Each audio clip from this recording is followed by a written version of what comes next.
আমার এই একটি মাত্র শশা গাছ বেঁচে আছে, দেখো তাকে উল্টে করে দেখছি। অনেকগুলোই দিয়েছিলাম কিন্তু ব্যাগ তো পোকা খেয়ে নিয়েছে।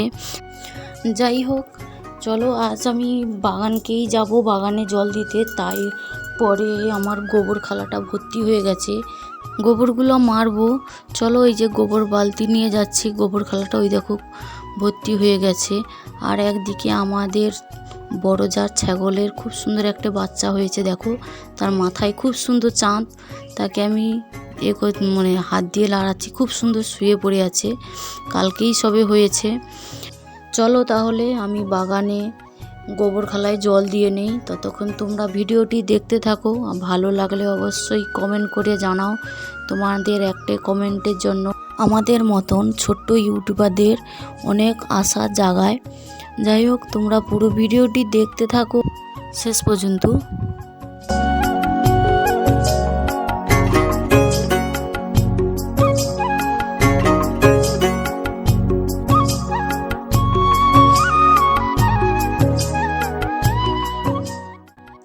আসলে কি বলুন তো, আমাদের তো জায়গা জমি নেই, আর যেইটুকু জায়গা আছে আমাদের ঘর করে, আর এইটুকু যে তোমাদের কি ভিডিওটা দেখাই যে 5 বিঘা জমিন আমাদের চাষ হয়েছে, কি আলু বাগান হয়েছে, ওগুলো সব লোকেদের জমিন।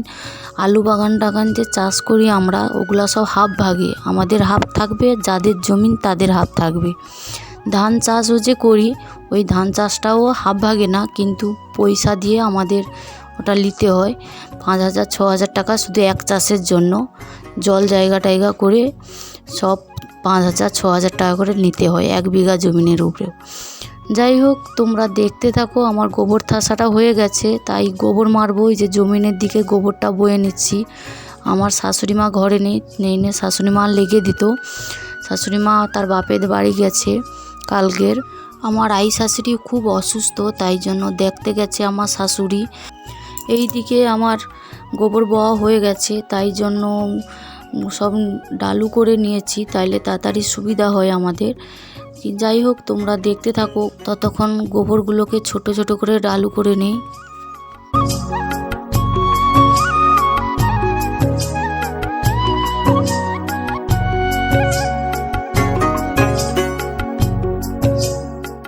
পুরো গোবরটা ডালু করা হয়ে গেছে। আমি তো একলা, তাই জন্য পুরো গোবরটাকে ডালু করে নিয়েছি ছোট ছোট করে, তাই মেরে দিচ্ছি পুরোটা। অনেকটাই এদিকে বেলা হয়ে গেছে, আর আমি একলা ঘরে, ছেলেমেয়েরা সব স্কুল গেছে, সবাই কেউ ঘরে নেই, তাই জন্য আমার রাঁধা খাবারও কোনো তাড়া নেই।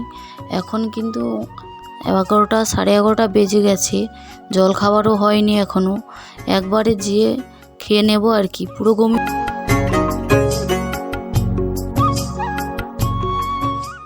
পুরো 1 ঘন্টা-1.5 ঘন্টার পর দেখাচ্ছি। এখন অনেকটাই বেলা হয়ে গেছে, 12টা থেকে 12:30 বাজে। দেখুন সূর্যি মামা তো আমার মাথার উপর, তাইলে খিদেই তো লাগবে। তাই যাই হোক, সবাই ভালো থেকো এবং সুস্থ থাকো। এখানেই ব্লগটা শেষ করছি। আর যারা ভিডিও দেখছে অবশ্যই তাদেরকে ধন্যবাদ জানাই। ভালো লাগলে অবশ্যই তোমরা কমেন্ট করে জানাবে। আগামীকাল দেখা হবে আরও একটি নতুন ভিডিও নিয়ে। ততক্ষণ তোমরা সবাই ভালো থেকো এবং সুস্থ থেকো। রাধে রাধে।